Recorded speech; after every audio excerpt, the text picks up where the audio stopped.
Buenas noches, que tengan todos ustedes. Para mí es un gran honor estar aquí con ustedes. Es primera vez para mí estar en Bolivia. Pasé, como mencionó Aris, 24 años, maravillosos años en México, la Ciudad de México y luego Guadalajara.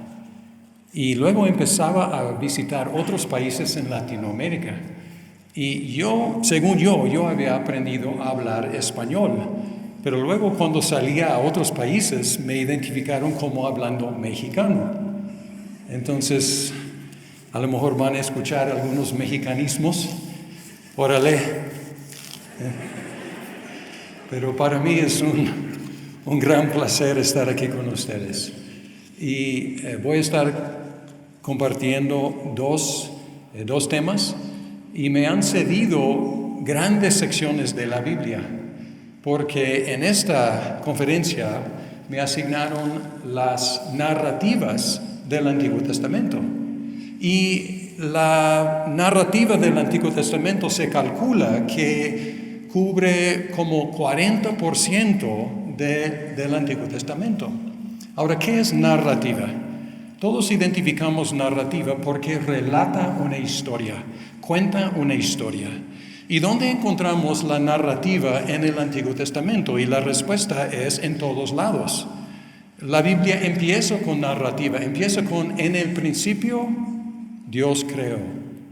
Y encontramos narrativa en todas las secciones del Antiguo Testamento porque la narrativa no es una sección de la Biblia, más bien es un género.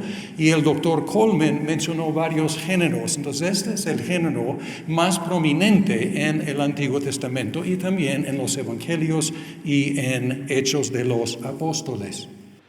Pero un problema con la narrativa, cuando queremos interpretar la narrativa y hacer la pregunta, ¿qué quiere decir este episodio de la narrativa? Un problema es que la narrativa generalmente no se explica a sí misma. No viene con una lección didáctica. Si tenemos una ley, no tengan otros dioses delante del Dios verdadero. Es didáctico. Nos dice pues en sí, ¿qué quiere de nosotros? O si tenemos una profecía que los babilonios van a llegar y conquistar la tierra, sabemos qué quiere decir porque anuncia lo que quiere decir. Pero con la narrativa normalmente simplemente relata la historia y no se interpreta a sí misma. Otro reto de la narrativa es que va en movimiento. Yo no soy cazador, salvo quizás mosquitos, pero los mosquitos ilustran el punto porque un cazador tiene una dificultad en cazar su presa cuando su presa está en movimiento y los movimientos evasivos de los mosquitos son impresionantes. No anuncian a dónde van a ir. Entonces, si tenemos una presa en movimiento, pues la narrativa se mueve, es como una presa en movimiento, pero tenemos una ventaja con la narrativa de la Biblia, porque sabemos cuál es su trayectoria. Entonces, hasta cierto punto es presa más fácil porque ya sabemos cuál es su trayectoria y ya sabemos hacia dónde va. Antemano, a dónde va la historia. Pero otra cosa que debemos preguntar antes de entrar en la cuestión de la narrativa es, ¿la narrativa relata la historia de qué? ¿O la historia de quién? Y como el doctor Coleman mencionó y enfatizó, la narrativa relata la historia de Dios. Relata la historia de la interacción de Dios con la humanidad, con su creación. Algunos ven el Antiguo Testamento como un relato de la historia de Israel y otros países alrededor, pero no es correcto. Por supuesto, sí, relata esa historia, pero mayormente... ¿Cambiamos el micrófono o qué? Sigue cortando. ¿Qué hacemos? Más que nada, relata esa historia unificada, la historia de Dios y su interacción con su pueblo. ¿Qué hacemos? ¿Sí? ¿Sí?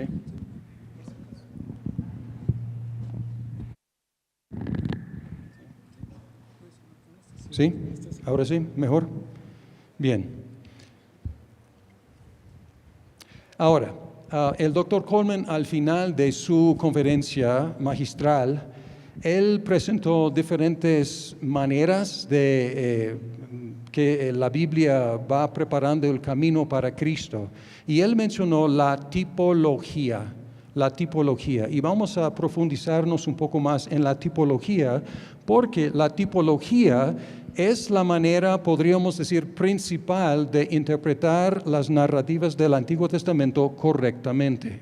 Pero antes de eso, quiero otra vez ir a Lucas 24, porque el doctor Coleman, él leyó 25 al 27, pero quiero leer también 44 al 47, porque aquí dice, y les dijo, estas son las palabras que...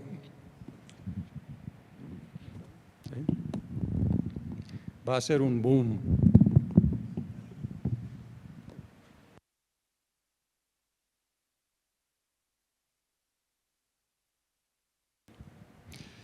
Está bien así, para no tener más. Sí, Lucas 24, 44 al 47.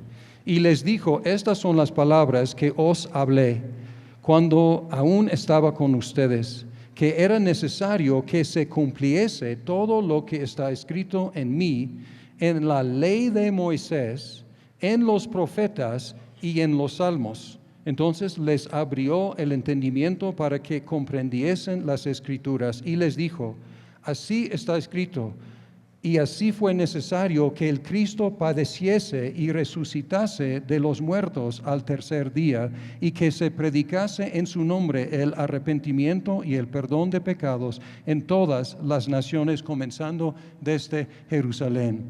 Entonces aquí tenemos algo interesante, porque menciona tres partes de la Biblia. Dice que en la ley de Moisés, en los profetas y en los salmos. Y lo más probable es que Jesús estaba refiriéndose a las tres divisiones judías de la Biblia. Hasta la fecha, los judíos dividen la Biblia en tres secciones. Los mismísimos libros que tenemos nosotros en el Antiguo Testamento, pero divididos de otra forma. Y ellos hablan en un acróstico. Ellos hablan del Tanakh. T como Torah, N, Neviim o profetas, y K, Ketuvim o escritos.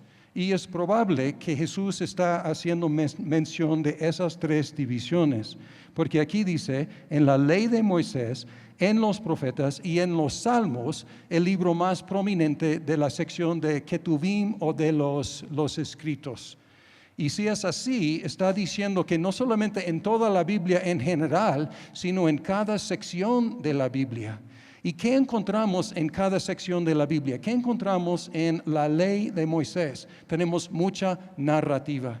¿Qué tenemos en los profetas? No solo profecías, pero en los profetas también tenemos mucha narrativa histórica. Y hasta en los salmos que tenemos algunos salmos que se dedican a relatar la historia de la fidelidad de Dios para con su pueblo. Así que Jesús está diciendo que cada sección de la Biblia que contiene la narrativa habla de Él, y específicamente habla de la necesidad de que padeciera y resucitara de entre los muertos. Tenemos muchos ejemplos en el Nuevo Testamento, como el doctor Coleman dijo. ¿Qué queremos hacer? La finalidad de este fin de semana es aprender más a leer la Biblia como Jesús leía la Biblia, leer la Biblia como los apóstoles leyeron la Biblia, leer la Biblia como los escritores del Nuevo Testamento. Y encontramos muchos ejemplos en la Biblia de usos, o más bien en el Nuevo Testamento, de usos de narrativas del Antiguo Testamento. ¿Se acuerdan de Esteban? Uno de los 7 que fueron nombrados para atender a las viudas. Y encontramos que él era también un gran predicador. y encontramos que su predicación molestaba a las autoridades y lo arrestaron y exigieron, el sumo sacerdote y los otros exigieron que se defendiera, que hiciera una apología, una defensa de lo que estaba predicando. Y él empezó así, en Hechos 7, varones, hermanos y padres, oíd. El Dios de la gloria apareció a nuestro padre Abraham. ¿Cómo hizo su defensa de su predicación de Cristo muerto y resucitado? Él empezó contando la narrativa de Abraham. Y luego sigue hablando no solo de Abraham, pero es toda una clase en la historia del Antiguo Testamento. Luego habla de Isaac, habla de Jacob, habla de los hijos de Jacob, habla del descenso a Egipto, habla de José, habla de Moisés y sigue contando la historia de Israel y el trato de Dios con Israel.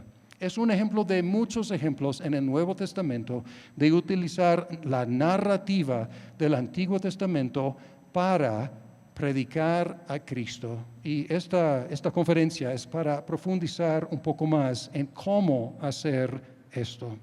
Unos principios básicos y luego compartir con ustedes algunos diagramas para tratar de visualizar lo que estamos tratando de hacer aquí, en imitar a Cristo, en imitar a los apóstoles. Pero primero unos principios básicos. Primero, aunque todo el Antiguo Testamento se coloca dentro de y se interpreta a la luz de la historia de la redención, las secciones narrativas son los relatos de esa historia. Es decir, las narrativas del Antiguo Testamento son el marco para interpretar todo el Antiguo Testamento. Entonces, si estamos hablando de una ley, y en otra conferencia mañana en la mañana vamos a hablar de la ley, esa ley fue entregada en el contexto histórico. Si estamos hablando de una profecía, esa profecía se entregó, se anunció en un contexto histórico relatado por una sección narrativa del Antiguo Testamento. Si tenemos un salmo, un proverbio, aunque a veces es difícil determinar cuál es el contexto, pero también fue inspirado en un contexto histórico que es relatado por una sección narrativa del Antiguo Testamento. Es decir, el marco interpretativo de todo el Antiguo Testamento es la narrativa, es decir, la historia de la redención. La segunda cosa que queremos enfatizar, y si no escuchan otra cosa hoy de mí, por lo menos queremos enfatizar la cuestión del contexto. Muy importante el contexto, porque cada episodio de lo que se cuenta en las narrativas, que es la historia de la redención, la historia del trato de Dios con su pueblo, cada episodio de esa historia de la redención juega un papel menor o mayor en la historia de la redención. Y por lo tanto, hay que tomar en cuenta su función en su contexto inmediato, porque fue dirigido a una situación específica en primera instancia. Estas narrativas no fueron, aunque son para nosotros, pero en primera instancia no fueron dirigidas directamente a nosotros. Fueron dirigidas a un contexto histórico en su momento. Y para entender lo que significan para nosotros, primero tenemos que entender lo que significaron en su contexto original. Entonces, no solo el contexto inmediato, pero hay que tomar también en cuenta su función en el contexto de toda la historia, su contexto inmediato y su contexto global. ¿Cómo funciona X narrativa en su contexto inmediato y cómo funciona en toda la narrativa del Antiguo Testamento? Entonces, lo que quiero insistir es esto. Para entender un episodio, no podemos entenderlo solo. Tenemos que verlo en el contexto de todo el arco de la historia. Y quiero mostrarles algunos diagramas para ayudar un poco. Pero primero, una definición. El doctor Coleman habló de la definición de la teología bíblica. Hay otro acercamiento a los datos bíblicos que se llama la teología sistemática. La teología sistemática es la teología que cada cristiano hace, formal o informalmente, cuando contestamos la pregunta, ¿qué dice la Biblia entera sobre X tema? Entonces, empezamos con el tema y luego buscamos textos que tienen que ver con este tema y unificamos todos estos versículos alrededor del tema. Es la manera sistemática de acercarnos a la Biblia y todo cristiano hace eso. Si alguien te para en la calle y dice, ¿qué dice la Biblia acerca de Dios? Como buen teólogo sistemático vas a decir, pues hay un solo Dios. Y Dios es trino, Padre, Hijo, Espíritu Santo. Dios es soberano. Entonces vas a desarrollar en el momento una teología sistemática unificando versículos de muchas partes para decir qué dice la Biblia sobre Dios o Cristo o las últimas cosas o el pecado o el ser humano o la salvación o la iglesia. Estos son los temas. En complemento con la teología sistemática, tenemos la teología bíblica, que organiza los datos de la Biblia en una forma histórica. Entonces, quiero mencionar un autor que estuvo en el seminario Princeton, y el seminario Princeton fue el seminario del cual los primeros profesores de Westminster salieron. Porque Princeton empezó a desviarse de las verdades básicas de la fe cristiana. Entonces tuvieron que separarse y formar Westminster. Pero anteriormente el doctor, su nombre es difícil decir en inglés y en español, porque fue holandés. Pero su nombre es Gerhardus Bos. Su apellido no es tan difícil, ¿no? Bos. Pero su nombre, Gerhardus Bos. Él dijo esto en su libro Teología Bíblica, que está en español y se lo recomiendo altamente. No es fácil leer, es como su nombre, no es fácil, pero vale la pena. Ahora, él escribió, en la teología bíblica, el principio de organización de los datos es histórico. En la teología sistemática es una construcción lógica. La teología bíblica traza una línea de desarrollo. La teología sistemática dibuja un círculo. Y esta cita me inspiró a tratar de ser artista con un diagrama o unos diagramas. Entonces, mi intento de hacer un diagrama de la teología sistemática es esta. Aquí tenemos un tema, X tema, Dios, Cristo, ser humano, salvación, que sea. Y luego vamos buscando y encontramos que Deuteronomio dice algo acerca de Dios. También primero de Samuel y los Salmos, Isaías, Mateo, Gálatas, Hebreos, primero de Juan, etc. Y luego hacemos un síntesis de todo lo que dicen estos textos y hacemos un síntesis y decimos, este tema, la Biblia dice esto acerca de este tema. Y como mencioné, todos los cristianos somos teólogos en este sentido, porque decimos cosas como, la Biblia dice X sobre este gran tema.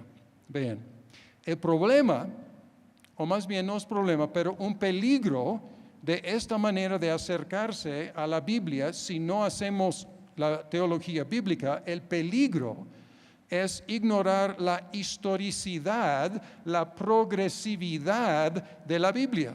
Y es tratar a Deuteronomio como si fuera igual que primero de Samuel, como si fuera igual que los Salmos, como si fuera igual que Mateo, igual que Hebreos, ignorando la gran diversidad que el doctor Coleman señaló. Entonces, ¿cómo vamos a complementar esta teología sistemática?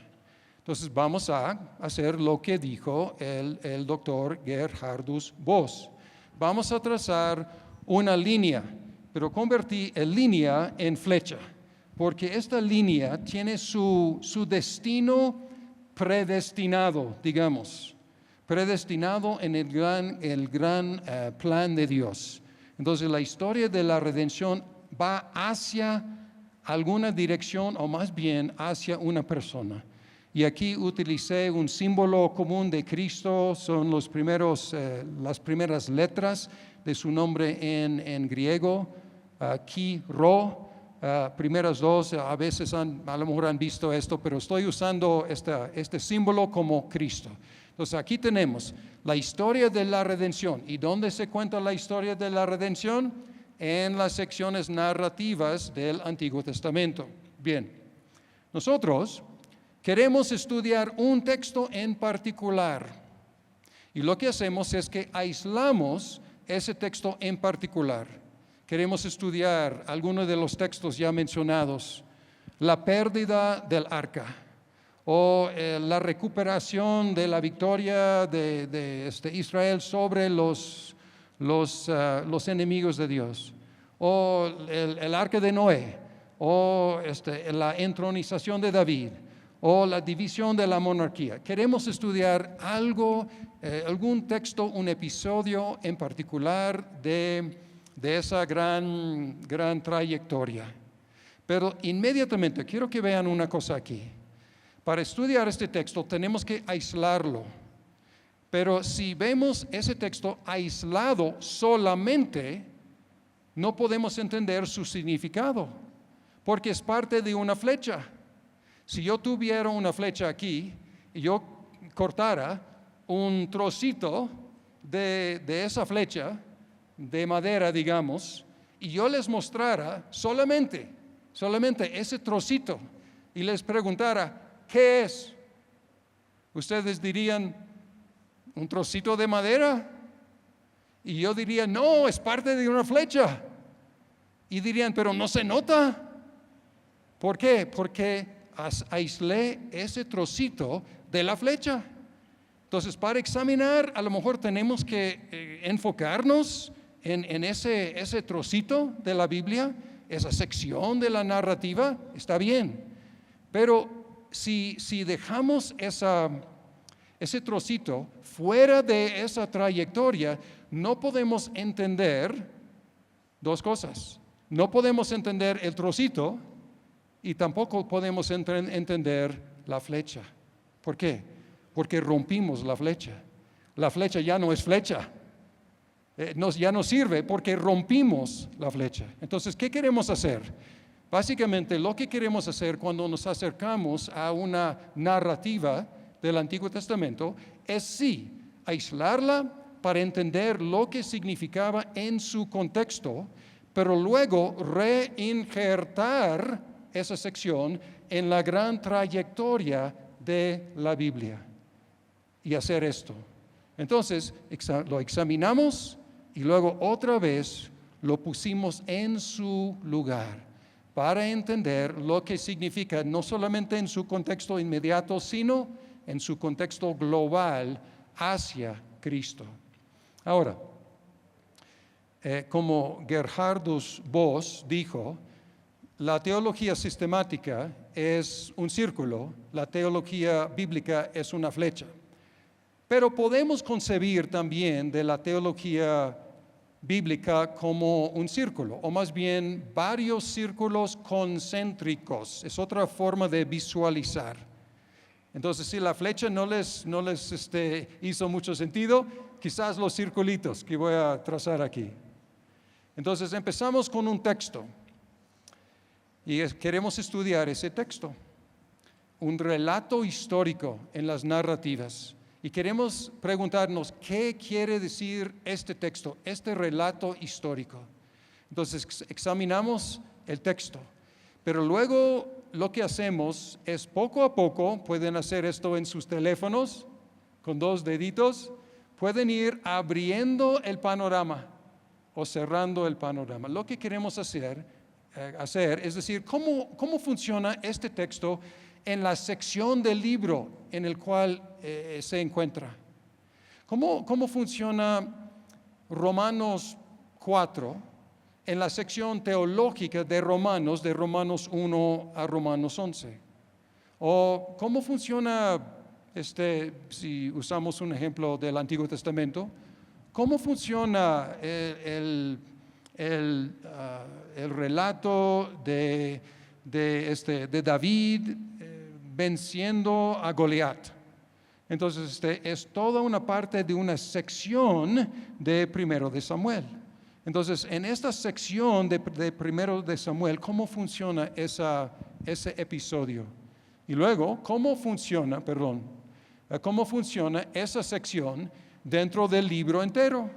Y luego, ¿cómo funciona ese libro entero en esa división de la Biblia? En los libros históricos, en la ley, en los profetas, en las poesías. Y luego, ¿cómo funciona esa división en ese testamento, antiguo o nuevo? Y luego, ¿cómo funciona ese testamento en la Biblia? Entonces, es ir expandiendo los horizontes para entender realmente qué significa ese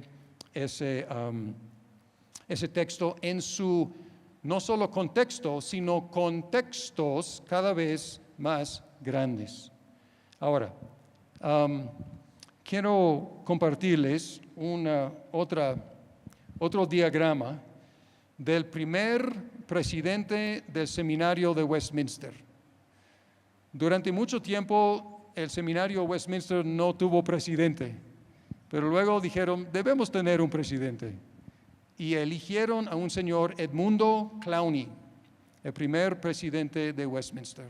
Y su especialidad era la teología bíblica, lo que estamos hablando hoy.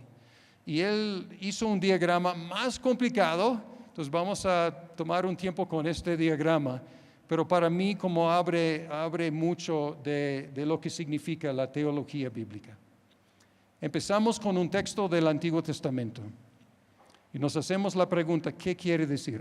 De hecho, el doctor Coleman mencionó la tipología, la búsqueda de sombras, de anticipos de Cristo en el Antiguo Testamento y ver cómo se realizan en Cristo. Es lo que vamos a ver aquí. ¿Cómo hacer la tipología? ¿Cómo llegamos desde Noé a Cristo? ¿Cómo llegamos desde Moisés a Cristo? ¿Cómo llegamos desde la serpiente de bronce a Cristo? Entonces, hay algunas maneras no tan buenas señaladas aquí, pero muy comunes, y una manera más de acuerdo con lo que encontramos en el Nuevo Testamento. Entonces, empezamos. Un texto del Antiguo Testamento. Y voy a usar el ejemplo después de David y Goliat. ¿Cuántos han escuchado la historia de David y Goliat? ¿Alguien aquí? Sí. Aún yo sabía de David y Goliat y yo no crecía en la iglesia. Todo el mundo sabe de David y Goliat. Entonces voy a usarlo porque es tan conocido. Pero vamos a decir, empezamos con un texto del Antiguo Testamento. Y queremos llegar a la congregación. ¿Cómo vamos a hacerlo? La manera, no quiero pisar callos aquí, pero la manera más floja del predicador que no quiere hacer ningún trabajo de exégesis es el estudio profundo de un texto, simplemente quiere utilizar su imaginación fértil y predicar un sermón basado en se me ocurre. Se me ocurre, hermanos, que este episodio significa X. Es brincar directamente del texto a la congregación. Entonces, yo creo que no haya nadie aquí que quiera hacer eso, ¿correcto? Por lo menos no quiere identificarse. Este es el camino de la alegorización. Es buscar una conexión imaginaria entre el texto y lo que sea. O a veces el texto y Cristo. A lo mejor es bueno llegar a Cristo, pero el camino es la imaginación del predicador o del maestro o de la maestra. Se me ocurre, esto me recuerda de. Entonces, no estoy recomendando esto, entiéndanme muy bien. No es recomendable la alegorización. Entonces, ustedes son más serios. Ustedes estudian el texto. Ustedes estudian las palabras, estudian la gramática, estudian el contexto, si tienen acceso a herramientas que les da oportunidad de ver algo de los idiomas originales, de hebreo, de arameo, de griego, ustedes se meten profundamente en el texto. Felicidades. Y al final de hacer este trabajo, llegan a la verdad de ese texto. Pueden decir, este texto significa X, y estoy usando aquí, estoy adaptando el diagrama de Clown y algo. En otra vida fui matemático, entonces estoy usando los símbolos de la matemática. Tenemos la verdad levantada a la potencia del Antiguo Testamento. Ya estamos listos para decir. ¿Algún matemático, ingeniero aquí que... Ok, muy bien. Entonces entienden esto de la verdad levantada a la potencia del Antiguo Testamento. ¿Qué significaba en su momento? Entonces, algunos dicen, ya hice mi trabajo. Ya puedo decir qué significaba en su momento. ¿Qué más tengo que hacer? Voy a predicar esa verdad levantada a la potencia del Antiguo Testamento a la congregación cristiana. Entonces va directamente antes de esto, ya el significado, ya tenemos el significado. Entonces, predica a la congregación cristiana. Entonces, normalmente este tipo de predicación no está mal en lo que dice, sino en lo que no dice. Normalmente este tipo de predicación es moralidad. Y muchas veces la moralidad es cierta. Es bíblica la moralidad. O a veces es un sermón doctrinal y la doctrina es buena y correcta y a lo mejor es algo que ese texto enseña. Entonces, si alguien predica así, esa verdad o moral o doctrinal a la congregación cristiana, y yo le digo, hizo falta algo en su sermón, hermano. ¿Podría decirme qué dije mal? Y la respuesta muchas veces es, nada, no dijiste nada mal. El problema no es lo que se diga muchas veces, sino en lo que no se diga. Entonces, ¿qué ignora este tipo de predicación? Ignora todo lo que sucedió antes de ese texto y después de ese texto. Porque este texto, acuérdense de la flecha, ese texto se coloca en la historia de la redención. Entonces, este tipo de predicación moralista o meramente doctrinal ignora esa trayectoria. Entonces, más trabajo, pero mejores sermones. Más trabajo decir cómo funciona. Acuérdense de los círculos concéntricos. ¿Cómo funciona esta verdad levantada a la potencia del Antiguo Testamento? ¿Cómo funciona esta verdad en la trayectoria de la historia de la redención? Y esta historia de la redención culmina ¿en quién? En Cristo. Ahora, ¿qué tenemos al final de este trabajo? Tenemos la verdad levantada no a la potencia del Antiguo Testamento, tenemos esta verdad levantada a la potencia de Cristo. Ya estamos listos para predicar a la comunidad cristiana. Y tenemos, Clowney distingue entre significado y significación, casi lo mismo, pero significado lo que quería decir en su momento, significación es lo que quiere decir para nosotros hoy en día. Entonces, ¿qué es esto? El camino largo, El camino largo es el camino de la tipología. Es más trabajo, pero tiene recompensas mayores. ¿Por qué? Porque estamos predicando, si seguimos esta trayectoria de la tipología, estamos haciendo lo más que podamos para seguir el ejemplo de Cristo al interpretar el Antiguo Testamento, seguir el ejemplo de los apóstoles al interpretar el Antiguo Testamento. Bien. Tengo unos ejemplos de David y Goliat. ¿Y cómo vamos de tiempo, hermanos? ¿Están todavía conmigo? Ok, good. Quiero hacer 4, no se alarmen, 4 sermoncitos de David y Goliat.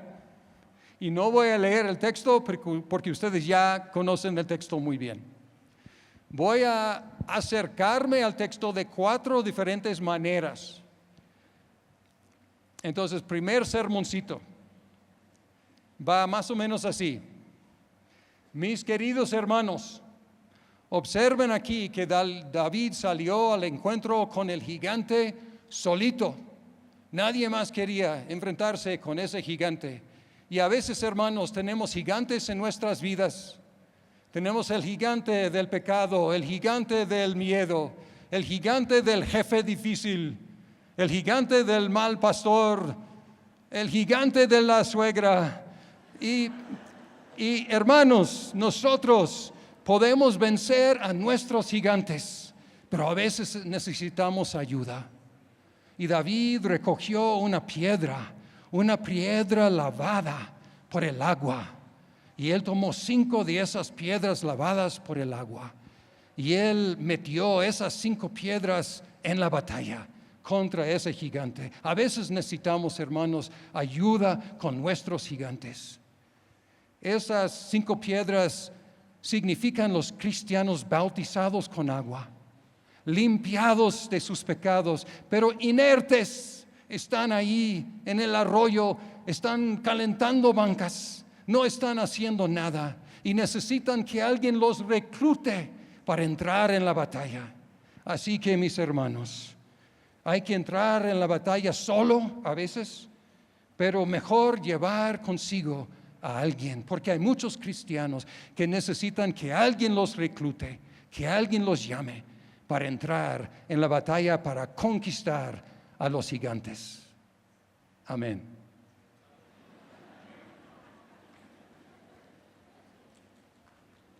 Ok. Gracias. Espero que no les guste ese sermón. Segundo sermón. Hermanos, quiero que observen que David ganó la batalla con su fe.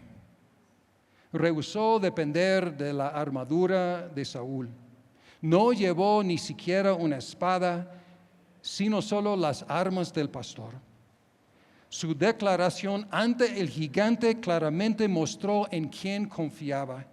Él declaró: tú vienes contra mí con espada, lanza y jabalina, pero yo vengo contra ti en el nombre del Señor Dios Todopoderoso, el Dios de los ejércitos de Israel, a los que has desafiado. Hoy mismo el Señor te entregará en mis manos, y todo el mundo sabrá que hay un Dios en Israel. Todos los que están aquí reconocerán que el Señor salva sin necesidad de espada ni de lanza. La batalla es del Señor, y Él lo entregará a ustedes en nuestras manos. Nosotros también, hermanos, estamos en una batalla, como Pablo explicó en Efesios 6, 10 al 17, pero es una batalla espiritual. Dios nos da armadura suficiente para ganar esta batalla, pero tenemos que ponérnosla y tenemos que utilizarla. La armadura tiene varias piezas, pero David enfatizó una de las piezas, la fe. Y tenemos esa misma pieza de la armadura, tenemos el escudo de la fe para apagar las flechas encendidas del maligno. Hermanos, cuando salgan a enfrentarse con los enemigos espirituales, tengan fe en Dios y vencerán hasta a los espíritus malignos. Amén. Ok, segundo. Tercer sermoncito. Quiero que observen, hermanos, que sin saber qué estaba pasando en la guerra, Isaí envió a David a llevar grano a sus hermanos. Justo cuando los dos ejércitos estaban preparándose para la batalla. Y David conversaba con sus hermanos justo en el momento cuando salió el gigante para desafiar a los ejércitos de Israel. La presencia de David en ese momento no fue una mera coincidencia, sino la providencia de Dios. Y en la confesión, o más bien el catecismo menor de Westminster, hablando de Westminster, define la providencia como aquellas obras de Dios con que sabia, santa y poderosamente preserva y gobierna todas sus criaturas y todas las acciones de ellas. Podemos detectar mucha evidencia de la providencia de Dios en este episodio. La experiencia previa de David en pelear contra osos y leones, el hecho de que David había llevado su cayado, su bolsa y su honda consigo, las 5 piedras lisas que encontró en el arroyo, la colocación de la primera piedra en la mera frente de Goliat. Hermanos, esta doctrina de la providencia de Dios es un amplio consuelo para los cristianos. En el caso de la pelea con Goliat le salió muy bien a David, pero si leemos los salmos encontramos que muchas veces las cosas no iban muy bien en la vida de David. Muchas veces sus enemigos le causaron muchos problemas y sufrimiento. No obstante, él pudo escribir: Jehová es mi pastor. Juntos con David, hermanos, podemos expresar nuestra misma confianza en Dios cuando en su providencia nos dirige por pastos verdes y también por la valle de la sombra de la muerte. Amén. Ok, un sermoncito más. Y quiero que estén observando cómo me acerco al texto. ¿Ok? Bien. Último sermoncito. Quiero que observen, mis hermanos, quién era David cuando salió a enfrentarse con el gigante. Si vamos un capítulo detrás de 1 de Samuel 17 y encontramos en 1 de Samuel 16 que Samuel ya lo había ungido. Entonces, en el momento de llegar al campo de batalla, él ya era el ungido de Dios. Claro que faltaban años antes de que empezaba a reinar, pero ya era el ungido. Y como ungido, no salió a pelear una cosa personal. Tenía responsabilidad David por el pueblo que algún día él iba a gobernar. Cuando el rey Saúl, también ungido, rehusó cumplir con su deber en salir con el gigante, esta responsabilidad cayó en David. Cuando David escuchó el desafío de Goliat, lo que le molestó del gigante es que él se atrevió a desafiar al ejército del Dios viviente. Y como el futuro comandante de ese ejército y con la abdicación del actual comandante, David tuvo que actuar. Quiero que observen no solo quién era David, sino también cómo era la batalla. Porque la batalla era una batalla representativa. Todo el pueblo participaría en la victoria o en la derrota de su campeón. David no peleó por sí mismo, sino por el pueblo de Dios. Entonces, ¿qué estaba pasando aquí? El ungido de Dios salió en el nombre de Dios para pelear la batalla de Dios a favor del pueblo de Dios. Cuando él decapitó al gigante, todo el pueblo participó en su victoria. Cuando Jesús llegó, era llamado y reconocido como Hijo de Dios y también como Cristo, Mesías ungido. ¿Y qué hizo? Hizo lo mismo que David. El ungido de Dios salió en el nombre de Dios para pelear la batalla de Dios a favor del pueblo de Dios. Pero diferente a David, no ganó la batalla matando, sino siendo matado. Así que, por medio de su muerte y su resurrección, nosotros participamos en su victoria sobre el pecado, sobre la condenación, sobre la muerte y sobre el diablo. Hebreos 11:32 brevemente menciona a David como hombre de fe, cuya fe debemos imitar. Aún así, el aspecto más importante de la fe no es su tamaño, sino su objeto. Y el objeto es Jesús, el ungido de Dios, el Hijo de David, quien ya ganó la victoria y la ganará a favor nuestro. Amén. ¿Les gusta ese? Qué bueno. Gracias. Ahora, regresemos al diagrama de Clowney. El primer sermón, ¿qué fue? Alegorización.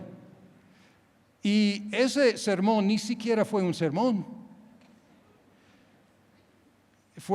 No se mencionó Dios. Dios no apareció en ese sermón.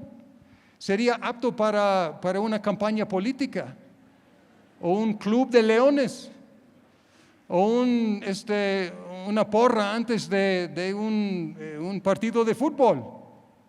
Sí se puede. Y la gente sale pensando en quién, en sí.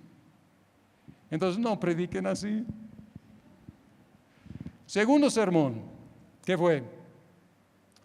De moralidad. ¿Y qué? El mensaje es, tengan fe. ¿Es un buen mensaje? ¿Es bíblico? ¿Instar que la gente tenga fe? Por supuesto que sí. ¿Pero qué hizo falta? ¿Fe en qué? ¿Fe en quién? Entonces, no estuvo mal en lo que decía, sino en lo que no decía. El tercer sermón, ¿qué fue? Doctrinal, la providencia. Ahora, ¿se ve la providencia de Dios en ese episodio? Por supuesto que sí. ¿Podemos ver la mano de Dios en esa victoria de David? Por supuesto que sí. Todas las coincidencias que no son sino providencias de Dios están ahí patentes. Pero ¿qué hizo falta? Cristo. Era estático. Solamente, no en este caso la moralidad, sino la doctrina. Y el cuarto sermón, ¿qué hizo? Se echó en reversa un poquito.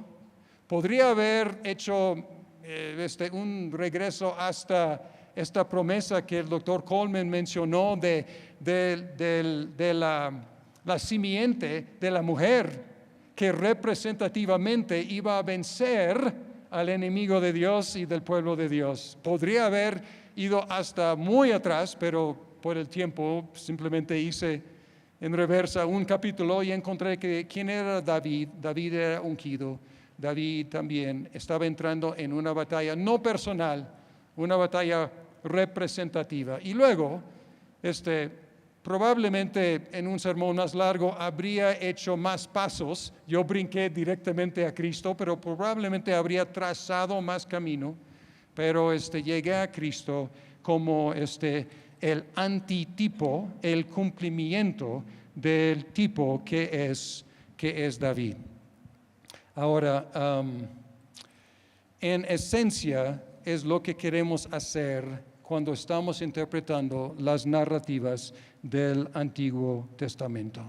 Es un camino más largo, requiere más estudio, requiere un amplio conocimiento, no solo de detalles de la Biblia, sino de toda la Biblia y toda la trayectoria de la Biblia. Y si aguantan unos minutos más, voy a darles unos unos como pistas, recomendaciones cuando se acercan a textos narrativos. Escojan textos suficientemente grandes para cubrir episodios, no solo incidentes aislados. Porque cuando nuestro texto no es suficientemente grande, es más fácil caer en la alegorización. Pero busquen en el significado en los episodios más que en detallitos. Sin embargo, hay que estudiar los detallitos cuidadosamente, porque pueden encontrar en esos detallitos las conexiones, las interconexiones con el contexto mayor, que nos ayudan a descubrir el significado mayor. Pues han sido muy atentos. Concluyo con un versículo que es Juan 12, 21. En algunos púlpitos antiguos hay una placa grabada en los púlpitos que es un recordatorio para el predicador.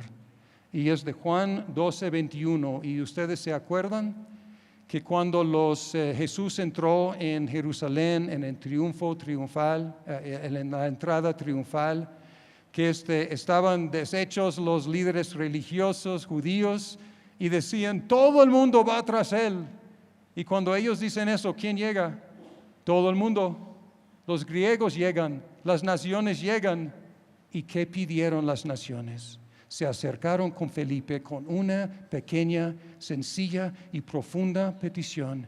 Se acercaron con Felipe, estos griegos, estos gentiles, estos de las naciones, y ellos pidieron, Señor, quisiéramos ver a Jesús. ¿Y por qué este versículo está grabado en algunos púlpitos antiguos? Como recordatorio para el predicador. Quien se atreve a ponerse en ese púlpito debe escuchar ese clamor de las naciones. ¿Qué necesitan las naciones? Necesitan ver a Jesús. Y es la responsabilidad del predicador, responsabilidad del maestro, de la maestra, mostrarles a Jesús. Cuando predican de las leyes, que la gente quiere ver a Jesús. Cuando prediquen de las narrativas, la gente necesita ver a Jesús. Cuando prediquen de los salmos, la gente necesita ver a Jesús. Y espero que este clamor, esta petición de estos griegos, estas de las naciones, estas personas de las naciones, vayan como haciendo eco en nuestras mentes cuando nosotros nos atrevemos a comunicar la palabra de Dios. Señor, señora, hermano, esta es nuestra petición. Quisiéramos ver a Jesús. Muéstranos a Jesús. Y muéstranos a Jesús como Jesús se mostró a sí mismo de su Biblia, el Antiguo Testamento. Como los apóstoles nos mostraron a Jesús. Como los escritores del Nuevo Testamento nos mostraron a Jesús. Señor, quisiéramos ver a Jesús. Vamos a orar. Señor, estamos aquí en este fin de semana porque quisiéramos ver a Jesús. Muéstranos a Jesús, Señor. Y ayúdanos, Señor, cuando nosotros prediquemos y enseñemos tu palabra, mostrar a la gente a Jesús. Y ayúdanos a hacer el trabajo a veces arduo de encontrar a Jesús en las páginas del Antiguo Testamento, en el contexto de esta gran historia de la redención que culmina en Cristo. Y te lo pedimos en su nombre. Amén.